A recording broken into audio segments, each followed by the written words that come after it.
દાહોદ તાલુકા પંચાયત ખાતે કેવાયસી કરાવવા રાત્રિના સમયે લોકો કચેરી બહાર કડકડતી ઠંડીમાં ઊંઘતા જોવા મળ્યા. દાહોદ તાલુકા પંચાયત ખાતે કેવાયસી કરાવવા રાત્રિના સમયે દાહોદ તાલુકાના ગ્રામીણ વિસ્તારના લોકો કડકડતી ઠંડીમાં ઊંઘતા જોવા મળ્યા હતા. તાલુકા પંચાયત કચેરી દ્વારા મંદ ગતિએ કેવાયસીની પ્રક્રિયા કરવામાં આવતા આસપાસના ગ્રામ્ય વિસ્તારોના લોકો રાત્રિ રોકાણ કચેરીની બહાર કરવા મજબૂર થવું પડતું હોવાનો ગણગણાટ પણ સાંભળવા મળ્યો હતો. આ મામલે કચેરી દ્વારા પોતાની કામગીરીમાં ગતિ લાવે તે અત્યંત આવશ્યક છે. સરકાર દ્વારા રેશન કાર્ડ સહિતના ડોક્યુમેન્ટમાં કેવાયસી ફરજિયાત થઈ ગયું છે, ત્યારે આ કેવાયસીની કામગીરી મંદ ગતિએ ચાલતી હોવાની પણ બૂમો ઉઠી છે, જેના કારણે લોકોને પારાવાર મુશ્કેલીઓનો સામનો કરવો પડી રહ્યો છે. અત્યારે અમે અહીંયા દાહોદ તાલુકા પંચાયતની બહાર ઊભા છીએ અને મને માહિતી મળી તો અમે લોકો અહીંયા દાહોદ તાલુકા પંચાયત કચેરી બાજુ આવ્યા છે. હવે દાહોદ તાલુકા પંચાયત કચેરીની બહાર આપણા આદિવાસી સમાજના આજુબાજુના ગામના લોકો કેવાયસી કરાવવા માટે, આધાર કાર્ડનું કેવાયસી કરાવવા માટે, રાશન કાર્ડનું કેવાયસી કરવા માટે, ડોક્યુમેન્ટેશનનું કેવાયસી કરવા માટે લોકોએ હમણાંથી લાઈન લગાવી છે. આપ જોઈ શકો છો, અલગ અલગ ગામથી આવી કડકડતી ઠંડીમાં લોકો આવ્યા છે અને આવી કડકડતી ઠંડીમાં અહીંયા ચપ્પલોની લાઈન પણ લગાવી છે લોકોએ. દેખો સવારે કે આ દેખો, આ તાલુકા પંચાયત બહારનું દ્રશ્ય છે અને લોકો અહીંયા સૂતા છે. તમે સૂતેલા લોકો જોઈ શકો છો અત્યારે કે આ લોકો અહીંયા સૂતેલા છે.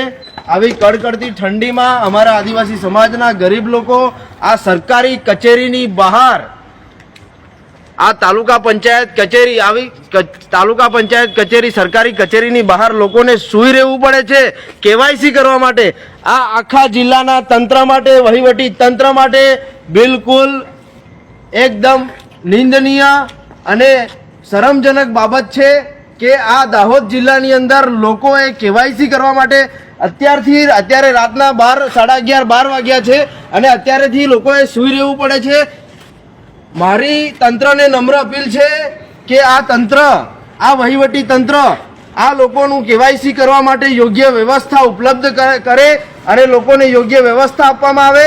અમારા સમાજના ગરીબ લોકો અત્યારે બહાર સૂતા છે અને આ તંત્રના અધિકારીઓ અને કર્મચારીઓ શાંતિથી ઘરમાં સૂઈ રહ્યા છે, પરંતુ આવી કડકડતી ઠંડીમાં અમારા સમાજના લોકો બહાર જે સૂઈ રહ્યા છે આ બિલકુલ શરમજનક વાત છે. આના માટે યોગ્ય વ્યવસ્થા તંત્ર દ્વારા કરવામાં આવે એવી અમારી આપ નમ્ર અપીલ છે.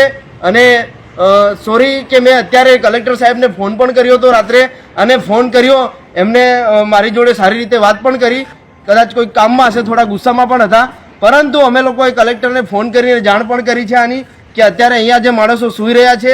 કારણ કે તમે અત્યારે જોવું તો આ જે બાળક તમને બતાવું, આ બાળક 8મા ધોરણની અંદર ભણે છે. ભાઈ તું કયા ધોરણમાં ભણે છે? હા ભાઈ 8મા ધોરણની અંદર ભણે છે.